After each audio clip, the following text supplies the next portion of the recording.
So I was saying good morning and good afternoon, everyone. I am Brahima Koulibaly, Vice President of the Global Economy and Development Program at Brookings. It's great to be with you.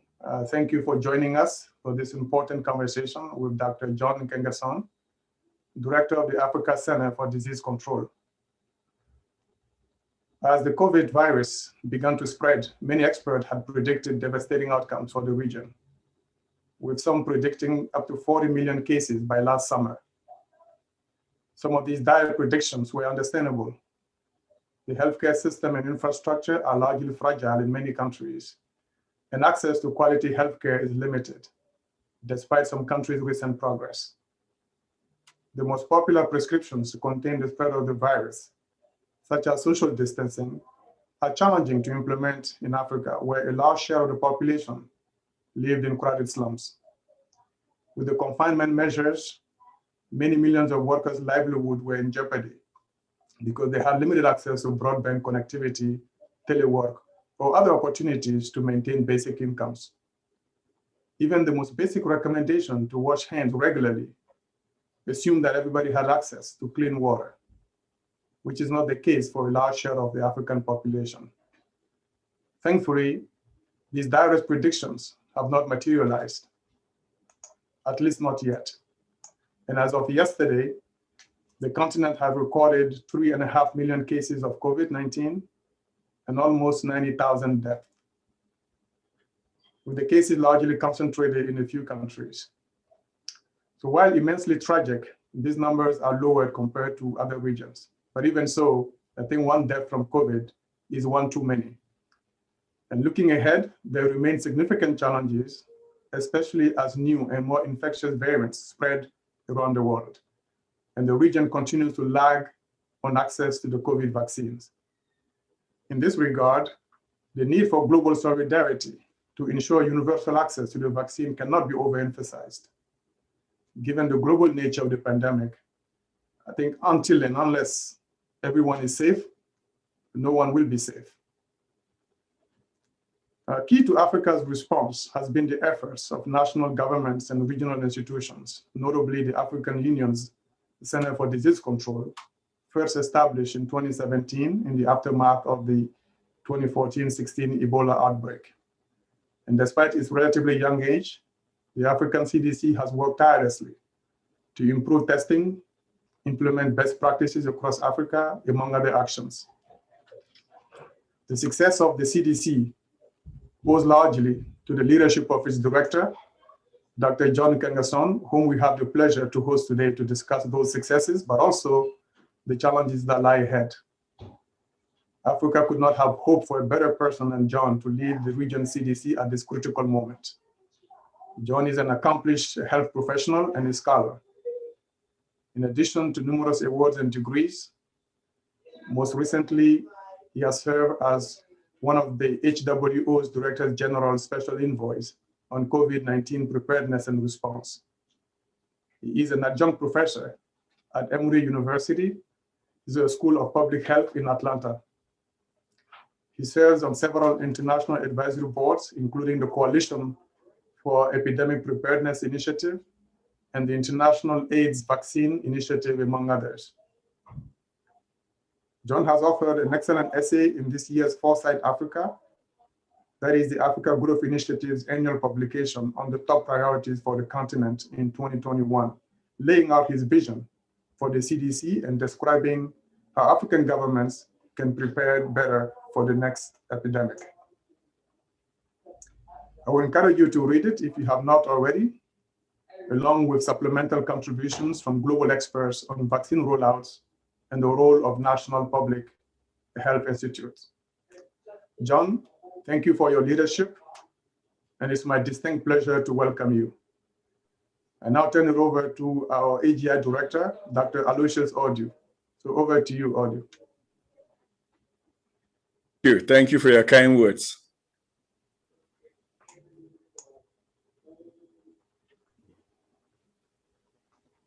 Okay, thank you very much, Ko, for those warm remarks. Greatly appreciated indeed. Good morning, everyone, and good afternoon to our audience here in the United States, in Africa and around the world. Welcome to Conversations with Brookings Africa Growth Initiative. This is part of a series of conversations we intend to have going forward on the key issues of tremendous consequence for Africa. As our VP Cole just mentioned, on the 27th of January, we launched the AGI's flagship report, Foresight Africa 2021. You can download that report if you haven't already done so on our website at Brookings Global. The report presents the top priorities for Africa, at least the way we see them, in the year ahead. You'll find a brilliant piece that was just referred to in the report, authored by my good friend John Nkengasong, our guest today. Now, here are some housekeeping matters. Viewers can submit questions throughout this session via email to events@brookings.edu or via Twitter @Brookings Global, or by using #pandemicprep. From wherever you are right now, please join me by clapping to welcome our special guest, John Nkengasong, Dr. John Nkengasong. So John, I'm particularly delighted to kick off this series with you, one of Africa's favorite sons. You obviously bring a wealth of experience and impressive qualifications, as Cole just mentioned. I bid you welcome to Brookings AGI. Thank you, Aloysius, for your kind invitations and for your very warm words. I look forward to having a very good conversation with you this afternoon or this morning, your time. Great, thank you very much, and welcome. Let's begin, John, with Africa's response to the pandemic. You recently published your annual report, which I have here, the 2020. For our listeners, this impressive report can be found in the Africa CDC's website. John, I commend you and your team indeed for the hard work and the achievements. Could you share with us today two of the key achievements that you are most proud of? Thank you again, Aloysius. I think let me first of all start by making two. First is that in 2 days, that is the 14th of February, it will be exactly 1 year when the continent of Africa reported the first cases of COVID-19. That was in Egypt. And that is important because 7 days later, the leadership of the African Union, headed by Chairperson Moussa Faki, convened an extraordinary emergency meeting of all ministers of health in Addis Ababa to endorse a strategy, what we call it the Joint Continental Strategy for COVID response. Mm-hmm. I start with that to segue into one of the answers to your two main achievements is that I've been impressed by the extraordinary leadership of our continental, the political leadership that has rallied around the African Union and also the African Union Commission. The African Union led by His Excellency Cyril Ramaphosa, who had led the whole COVID response on the continent to now, and of course the Commission led by Chairperson Moussa Faki. It is important as one of our key achievements to see leadership in play to address the challenges of our time. And I started with February 14 because people always say, well, a continent, maybe what is happening on the continent is by chance. No, it's because of anticipated leadership, where the leaders took this seriously. They saw the threat and took it seriously. And when the ministers of health left Addis Ababa on the 22nd, there was clarity of action and clarity of the danger that it poses. Machiavelli shows that ministers who were traveling outside of continent rerouted their stay and cut it short to come to Addis Ababa for that meeting. For example, the Minister of Health of Nigeria was in Europe and how to reroute to Addis Ababa for that meeting. So those early measures were very important in blunting the spread of the pandemic. So when in early March, countries started having, many cases started spreading, and this time around coming in from Europe, countries had understood what to do exactly. I think that is important.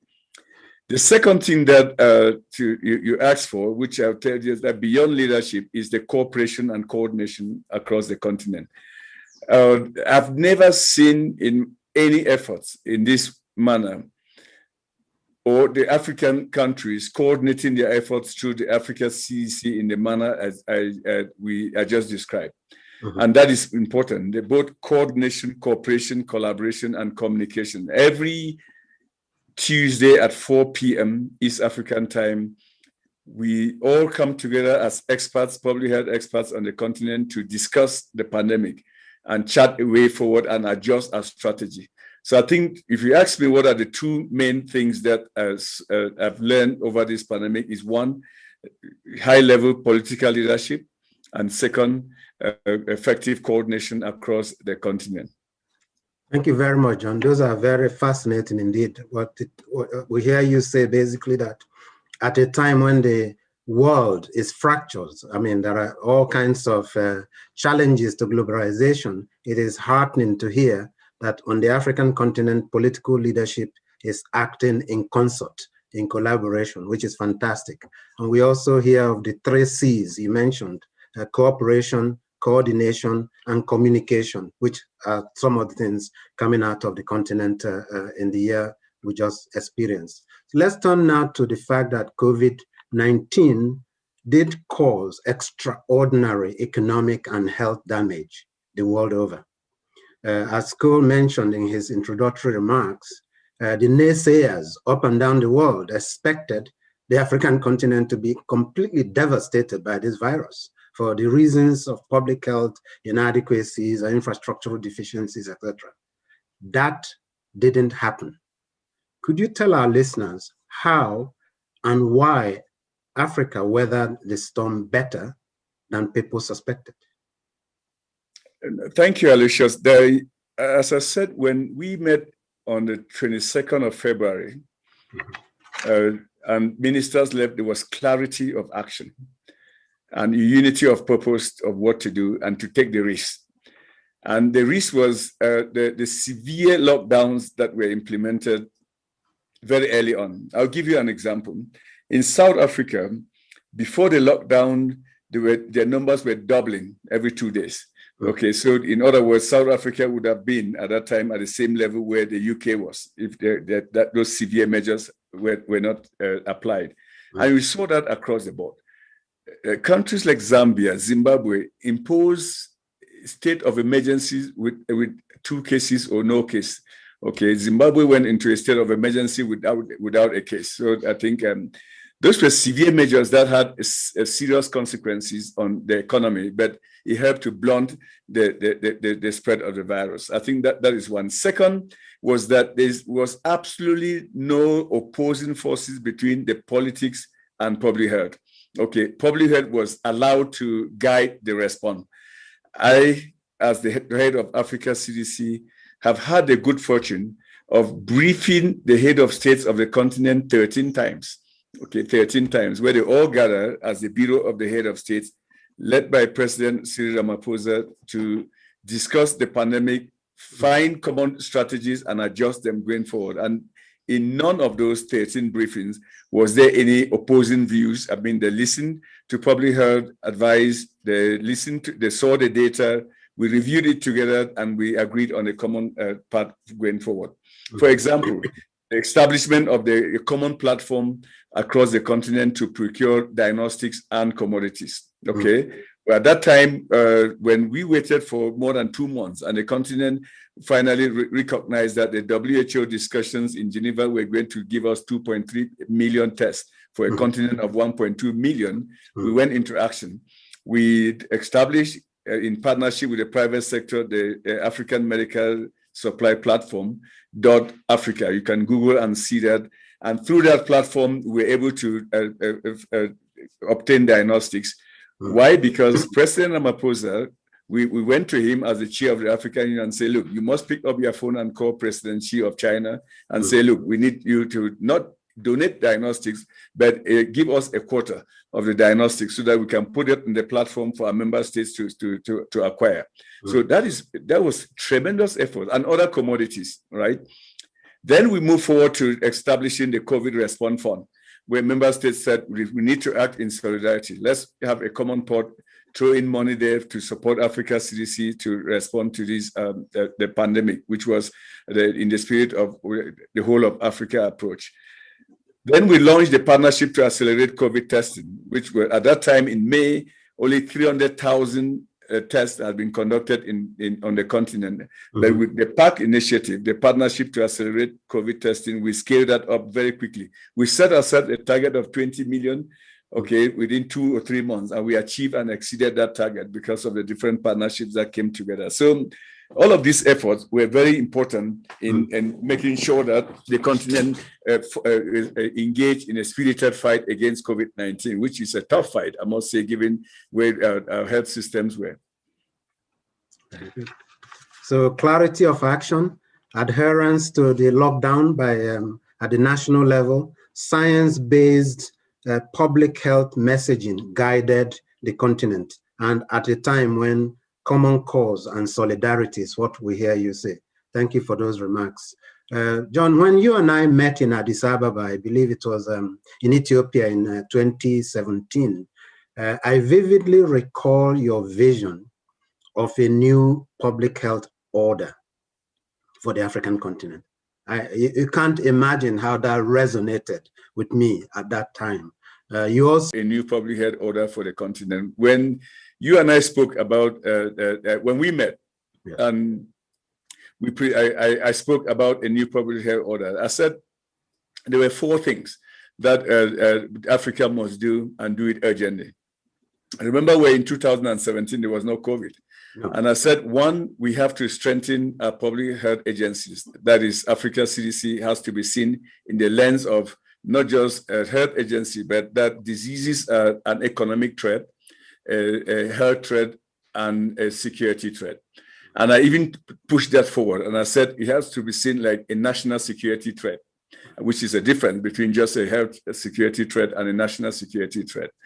Second, we argued at that time that without local manufacturing of diagnostics, vaccines, and treatment, the continent was extremely vulnerable.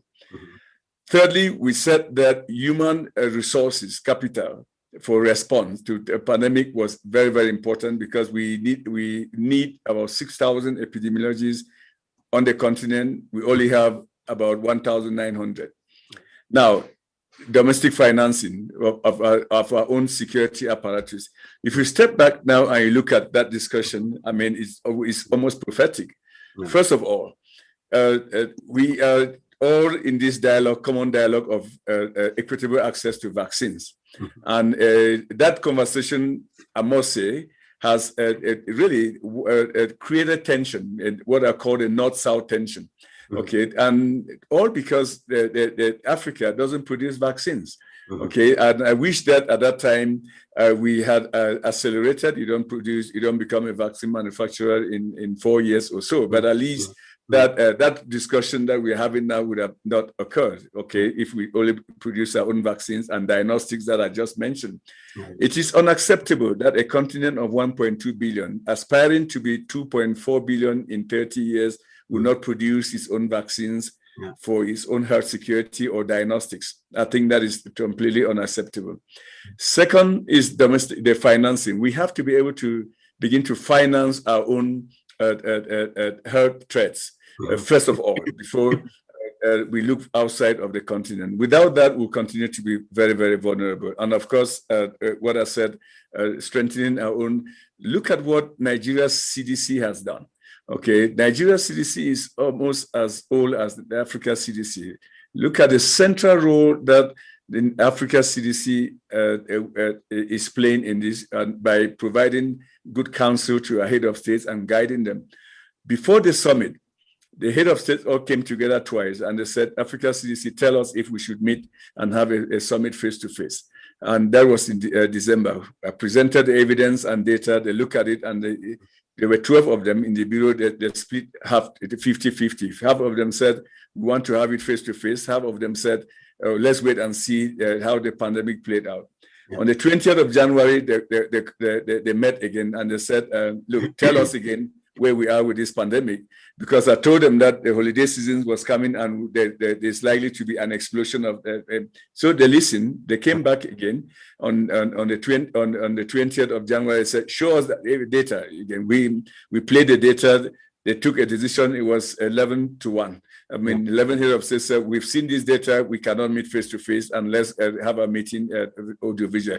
That is the importance of strengthening your own national public health agency for a continental narrative. I think it completely changes the dynamics and the narrative in terms of the trust capital that the leadership has for its own health security. I mean, imagine if those head of states have come to Addis Ababa and then some of them get infected, and where it becomes a national security threat for the continent. So that is why I think that diseases are not just a health security threat, but a national security threat if the poor advice provided to the leadership. Yeah, excellent, John. Let's stick with the financing, which you mentioned. We all recall back in 2001, right? African heads of states met in Abuja and signed the Abuja Declaration to spend 15% of their annual budget on health. Right? How has that worked out, and where do we stand now on that commitment?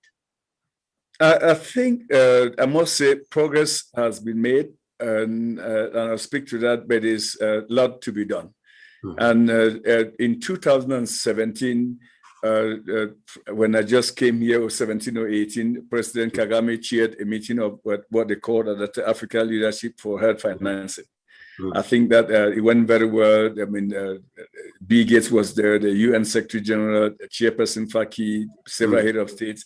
And I think that is going on, which is a good thing. I think to achieve that goal of 15%, it starts with an awareness, a strong awareness. It continues with a strong commitment, and you move from a political will to a political commitment. Right. What COVID-19 has done to the continent is clear. That, I mean, at that time, in 2001, there were expression of interest and wish, but now they see that it's a reality. That, I mean, that we must do those commitments, whether we actually get to 15% or not, but that movement has to start, and has to start now, because we cannot mortgage the health security of our continent outside of the continent. And we cannot allow external politics, the elections that happen in political capitals of Western countries, begin to determine our health security. In other words, if elections in country X pan out differently, then we begin to scramble as to whether they will support us to prevent diseases, control them. So that it was an important declaration that they did in Abuja. And I think one of our goal is to continue to work with the leadership of the African Union, the head of states, to make sure that that commitment is fulfilled. So there's a scorecard that the African Union has established, and has actually that rates countries, and I don't know exactly which countries have met that commitment or not, but I must say that there's a lot of work to be done to get to the 15%.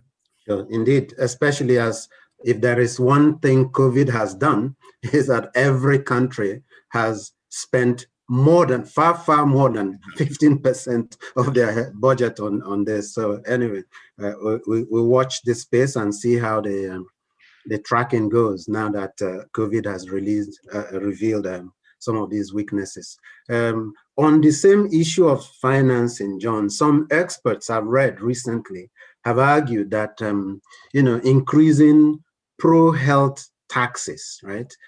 Taxes on tobacco, taxes on alcohol, the so-called sin taxes, right? That these sort of taxes could raise bucket loads of money for financing the health sector across Africa. What's your view on that? I think, let me approach it from this perspective, that we need innovative mechanisms for financing health, and that those taxing those items that you listed could just be one, and using other approaches, including the very direct contribution of African citizens towards their own institutions, like Africa CDC, should be envisaged. When I meet with the youths, the AU youth envoys, and I say to her, she said, "What can we do, Dr. John?" I said, "Look, you command this continent." Okay, I say that, I mean, 20, the median age of our continent is 20 years old. So you command the continent. So what if you go back to the youths and you say, well, I want to reach out, set up technology, use the apps that we have, set up technology, and you reach out to 200 million youths in 3 years, and let them give you only $1. Okay, just $1. You'll be able to raise 300 million, and we'll be able to fund, at least use that in responding to disease outbreaks that will protect your future. Okay, because the future belongs to the youths of the continent. Africa is the youngest continent on earth. So, I mean, so that is just one avenue. So if you look at what you just described, you look at, you bring in accountability, but also ownership of these programs by our youths and the continent and others. I think we have to think creatively. We cannot leave this in the hands of government alone. I think clearly it will not happen. What about partnerships with airlines? Okay, say that if you, Aloysius, fly Kenya Airlines and you are ready to give 25 cents into, allow 25 cents be charged into your ticket, like what the Europeans did with United, will be generating a lot of money. I mean, people do travel in Africa. If I can buy a ticket for $200, I can allow 25 cents to be added to it. That will go to the health security. But we really need to frame it right and show accountability and show impact, that if I do that, okay, if I allow you to charge me 25 cents on a ticket, my economy class ticket, that I will actually see the benefits going forward. I think there are several innovative things that we should do in the spirit of a new public health order to finance the items that I listed. No, this is very, very good to hear, because clearly innovative financing is the way to go. In fact, the airline ticket you mentioned, one can also think of hotel nights, right? For people who spend nights in African hotels, the idea of an incremental 25 cents, by the time you calculate what's going on from across the continent, we can actually raise funds. So let's, as you said, people, those who travel, if I can just comment on that, when I look at my change box at home from traveling, there's a lot of currencies that in the end, your foreign currencies that you don't know what to do with it. They're coins and you just have to clean. When you are cleaning stuff, you toss it away. So give it to us. Give that to us. That's great. I like that innovation. John, let's now turn to vaccines. Because the newspapers, the TV replete with the issue of vaccine. First of all, the COVAX facility was supposed to be a global effort, primarily for low-income and middle-income countries in Africa and elsewhere. Instead, we read about vaccine hoarding by rich countries at the expense of the poor. What's going on here? And what's being done about it from where you sit? So from where I sit, this is my read on the situation.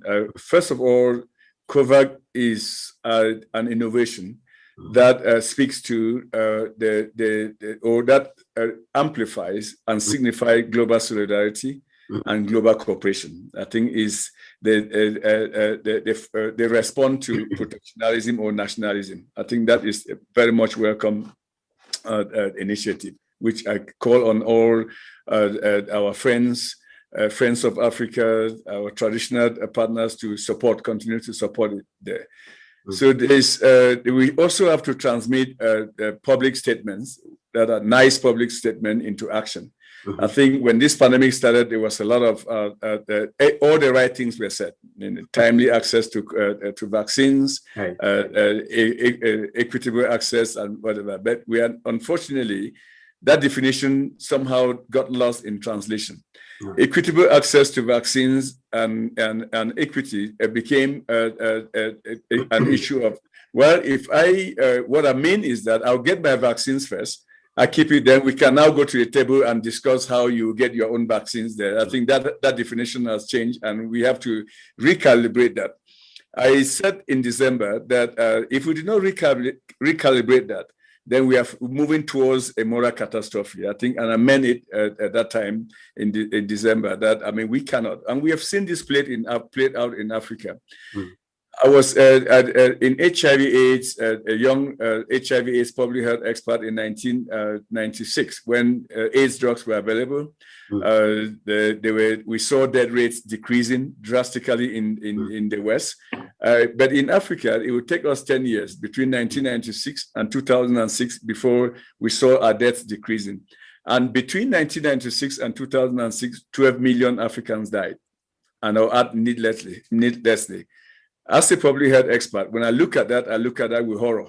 And if we didn't learn moral lessons from that, then I think that we are preparing ourselves for a similar moral catastrophe, which the next generation will ask the questions.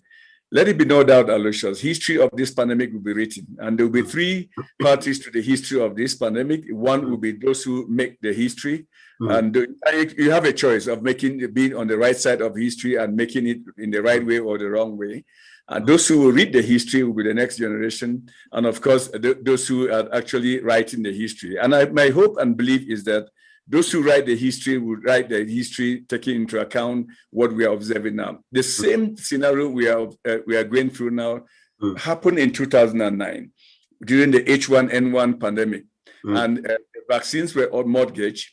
And they only became available to the developing world when the pandemic was over in the developed world. I think we really have to be courageous, sit around the table and say that what do we and say what we mean and mean what we say. And otherwise, we continue to be in this vicious cycle of creating a moral catastrophe for our world.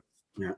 No, very, very, very remarkable. The idea of, I hadn't thought of it that way in terms of looking back, those who make the history, those who read the history, and of course, those who actually write the history. This is a very interesting take on the matter. Still on vaccine, John, according to, I read recently in our World in Data, right? Of the COVID-19 vaccine doses already administered as of last month, 31st of January. 31% went to the US, 13% went to the EU. And here's the interesting thing, less than 0.2% went to Africa. What does that tell you about the state of global collaboration? It tells you that we have a lot of work to be done in the state of global collaboration. I think let me share my thoughts in this way. One, global collaboration is strong.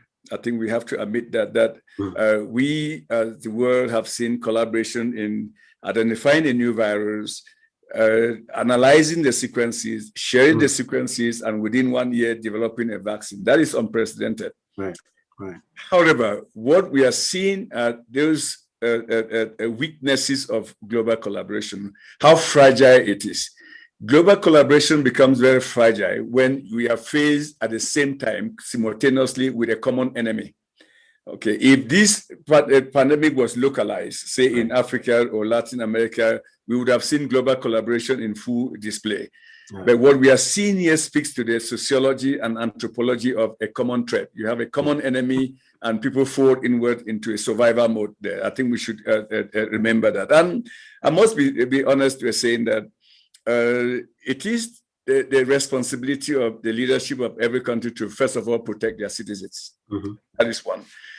Having said that, we also recognize that you cannot be naive to just fall inward. You have to recognize that a threat anywhere in the world with a disease that spread as fast as this will be a threat everywhere, no matter how much you fall inward and protect yourself with vaccinating your people. We are now seeing how this virus is evolving and mutating. So assuming that you all vaccinate in the United States and some new mutants arrive from an area of the world that have not been vaccinated, I mean, all your vaccination efforts are doomed, right? So I think that we should put that in the right perspective, that we are not safe until we are all safe anywhere in the world.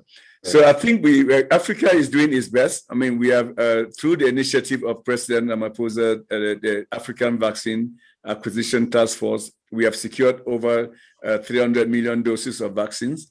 We are working very hard to distribute those vaccines across the continent. COVAX is promising us that they will deliver about 27% of those vaccines to Africa. We have set a target to vaccinating 60% of our continent in order to achieve herd immunity. We are very busy now looking at vaccination processes. How do we set up vaccination centers, building the right partnerships that can allow us and go to war with what we have. I mean, you go to war with what you have, not what you need. And we will go to war with what we have. What we have is our health systems. What we have is our people. But we count on the resilience of our people, of Africans, who have fought these viruses over and over and over, the HIV, the malarias, the Ebolas, that we will be able to deliver these vaccines in a timely fashion. We believe that if the vaccines are available, we should be able to vaccinate about 35% of our population before December. That is where we begin to break the backbone of the pandemic and avoid headlines like news in journals like the Lancet, New England, that subsequently will say COVID in Africa moving from a pandemic to an endemic disease. We don't want to see that headline in the Lancet or New England journal. Yeah, great. Let's turn now, John, to the role of technology, the role of technology in healthcare systems. If there's one thing we've all learned is that COVID-19 has turbocharged technological innovations globally. The way we work, the way we shop, the way we travel, the way we socialize. Can you share with us any emerging technological innovations in the healthcare sector in Africa today? I think there are several of them that are emerging. I mean, in Africa, I think the first, at least, to apply it in our response is that the ability to increase genomic sequencing and sharing that information within Africa. If you recall, and you are very good at memorizing that conversation in 2017, we talked about the Regional Integrated Surveillance and Laboratory Network, RISNET. So you'll be pleased to know that on top of that, we have now, in the middle of this pandemic, launched a pathogen genomic initiative. Okay, we built on a pathogen genomic institute that we created before COVID, which was underpinned by the ability to network more effectively and use technology to drive that. And now whole genomic sequencing has emerged as part of that innovation. So innovation here should not just be the ability to create technology, but it should be also be an ability to use technology in a more productive and impactful way. We are now in the process of setting ourselves a target of sequencing about 50,000 new genomes at Africa CDC in the next couple of months, so that we understand the lay of the land with respect to the emerging variants for this. I mean, that is in itself very, very innovative. Innovation also has to speak to in terms of the ability to create systems and institutions. I think that is very important, not just technology, because if we do not do that, innovate in our systems and institutions, then both technological innovation goes into the value of debt, where you have these tools, but they can't do you any good in terms of impact and outcomes of diseases, I think, in Africa. I think that is one. The second thing that you see across the continent now is local manufacturing of diagnostics. I can now name you 5 countries that, or 6 countries that are begin to produce COVID-related diagnostics, which were not there, before. Let me share these statistics, unfortunate statistics with you.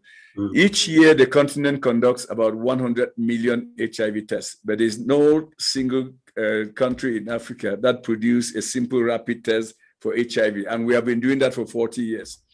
However, COVID brought the hard reality to us, and now Senegal, Nigeria, South Africa, Kenya, Morocco, and Ethiopia are now producing or beginning to produce diagnostics for against COVID-19. That is huge.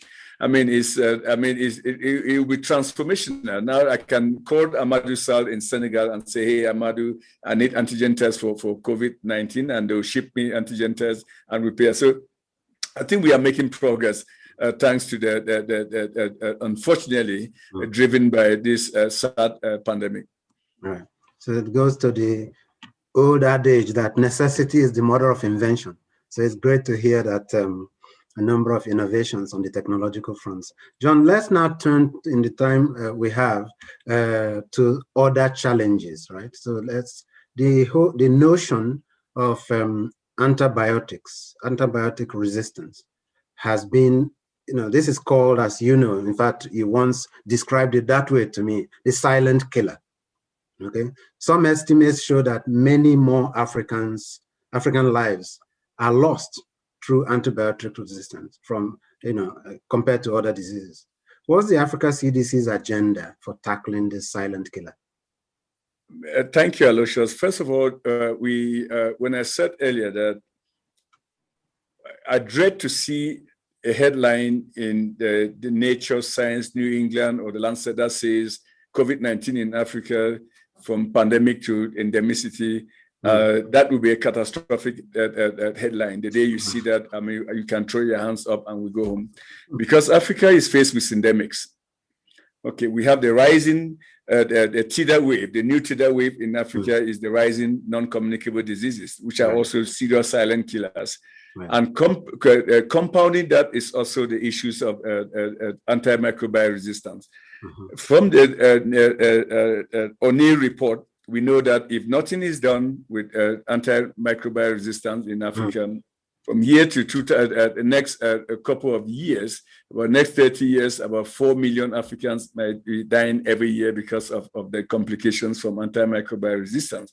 Remember, we still have a second pandemic, which has been swept underneath the carpet now, which is the HIV pandemic. HIV kills more than 500,000 Africans a year. Combine that to tuberculosis, which kills a similar number, and malaria, it gives you about 1.2 million deaths a year in Africa because of non-COVID related. My fear is that COVID is going to aggravate those conditions because we are not paying appropriate attention to those. People are not using hospitals, so you get more COVID related deaths than COVID infections, which today we are approaching 100,000 deaths from COVID infections over the last 1 year. So back to the issue of antimicrobial resistance. We at Africa CDC are taking a more holistic approach. We have now developed a framework of one herd to approach antimicrobial resistance, harnessing all the assets that exist within the African Union. That is the agriculture, animal, herd and human herd, and say, let's work together. So a framework exists on how to work together. A common position for antimicrobial resistance at the policy level has been adopted, produced by Africa CDC and adopted at the continental level. So we have that. And of course, a series of capacity development are going on together with partners to address that gap. But it would take all of us and the whole of a society approach to begin to address the issue of antimicrobial resistance, which speaks to accountability and also speaks to our own behavior towards antimicrobial use of antibiotics there. That's great. Before we turn to the audience questions, let me just on one last issue, which is, I believe, of tremendous consequence. This is the issue you and I have talked about on numerous occasions, the issue of autonomy for the Africa CDC. The ability of any CDC anywhere in the world to operate with autonomy is important. Why? For institutional effectiveness. It's important for organizational efficiency. Here in the United States, we saw how the erosion of the autonomy of the Atlanta-based CDC, where you worked for many, many, many decades, right? In the past 4 years has compromised the integrity of the CDC's response to this global pandemic. What's the situation now regarding the autonomy of Africa CDC? So thank you, Aloysius. That is a very good question. I just wrote a worldview piece that will be published in Nature Medicine in the coming weeks. And one of the the centrality of that is speaking to the autonomy of the need to have a new global health security architecture. That speaks to the global level, the WHO being strengthened and empowered. And that also says that where WHO was created in 1947 and the world's population was like 2.5 billion people, and now we are about close to 8 billion. And also speaks to the need to have regional structures like Africa CDC that will also be strengthened and empowered, because having a public health agency that is not empowered doesn't lead anywhere. So I think that is clear. So that segues to the concept of its own autonomy. Africa CDC is 4 years old. I mean, we celebrated our 4th anniversary just on the 31st of January, and we continue to make progress. One of the highlights of the recent summit, that is the Head of State Summit that just occurred over the weekend, was that head of state by head of state were all cleared with the call for Africa CDC's autonomy to be accelerated. President Ramaphosa took the podium and was very sharp on that. President Kagame spoke on that. The closing remarks of the meeting, and there's an audio and video that is circulating from President Tshisekedi, who is the current chair, outlined the major things that the continent will focus on. Number one was the need to get Africa CDC's autonomy and empower its leadership there. It came straight from the lips of President Tshisekedi. So there is that strong political commitment and will now, and I believe that Chairperson Moussa Faki has spoke in his speech very clearly the need for Africa CDC to be strengthened and empowered immediately. So I think there's a lot of momentum in the right direction there. I'm very encouraged by the leadership that Chairperson Faki is exercising in that space. Very encouraged by the commitment that our head of states are now taking, realizing the valuable role that dear CDC, which are usually characterized as the greatest political innovation out of their great wisdom and vision, has played during this pandemic. Oh, that's fantastic. I think our audience is very delighted to hear that. Where there is a will, there is a way, right? So this is all very reassuring. Let me turn now to some of the questions we got from our audience in the time we have available. There's a question here from Rumbi Musakaruka from the AFDB, Fragility Assistant, asks, will the Africa CDC support development of homegrown African vaccines for COVID and other diseases? Is this work already underway? I think you touched upon that a little bit earlier on. Yeah, sure. I think a succinct answer that would be just yes.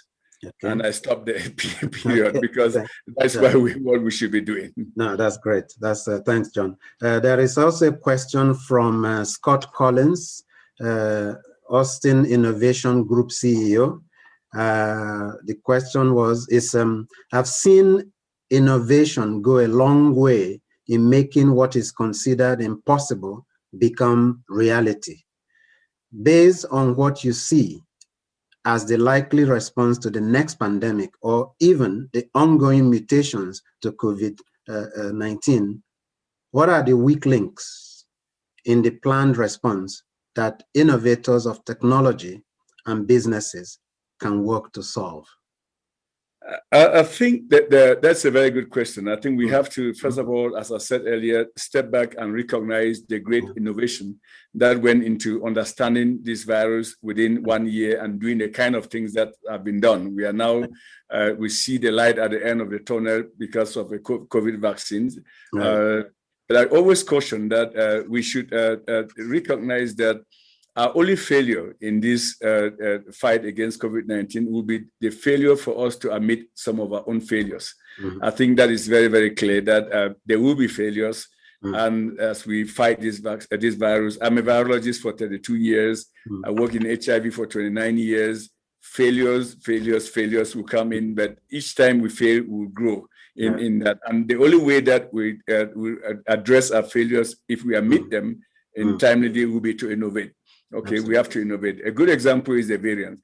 For one thing, if I compare the struggle to get a vaccine against COVID-19 and a vaccine against HIV, I go to bed at peace. I know that this virus, no matter how much it mutates, we can beat the virus if we innovate ourselves. We now know how to develop a vaccine against it. We know the weaknesses of the envelope of this virus, the spike protein. Even if it changes, we can also change and adapt it and whatever. It may just require that we use maybe a trivalent vaccine that targets many pieces there. So I think that innovation is key in our fight against this environment. I want you to think of a formidable. Let me caricature a virus that you go to bed being terribly afraid of. A virus that changes and hides its own antigens like HIV, covers it so that you can't even design it. That spreads very quickly. Okay, like the SARS, it spreads very quickly like the COVID-19, but also has a fatality like the SARS. Okay, SARS virus, then you are cooked. Okay, you don't. So we just have to make sure that our innovation, the apparatus keeps growing, and we keep sharing. Right. No, this is excellent, John. If you and I had to have this conversation fast forward to January 1st, 2030.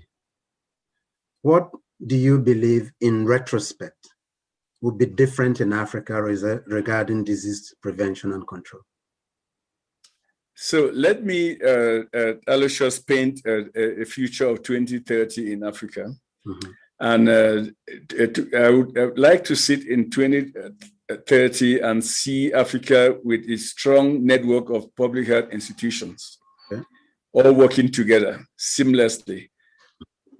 I would like to sit in 2020 and point to at least 3 or 4 vaccine manufacturers in Africa that are backed up by research hubs, okay? Because you don't just develop vaccines overnight. You have to be in constant R&D. So you have research hubs across the continent that feed into that vaccine development and diagnostic space.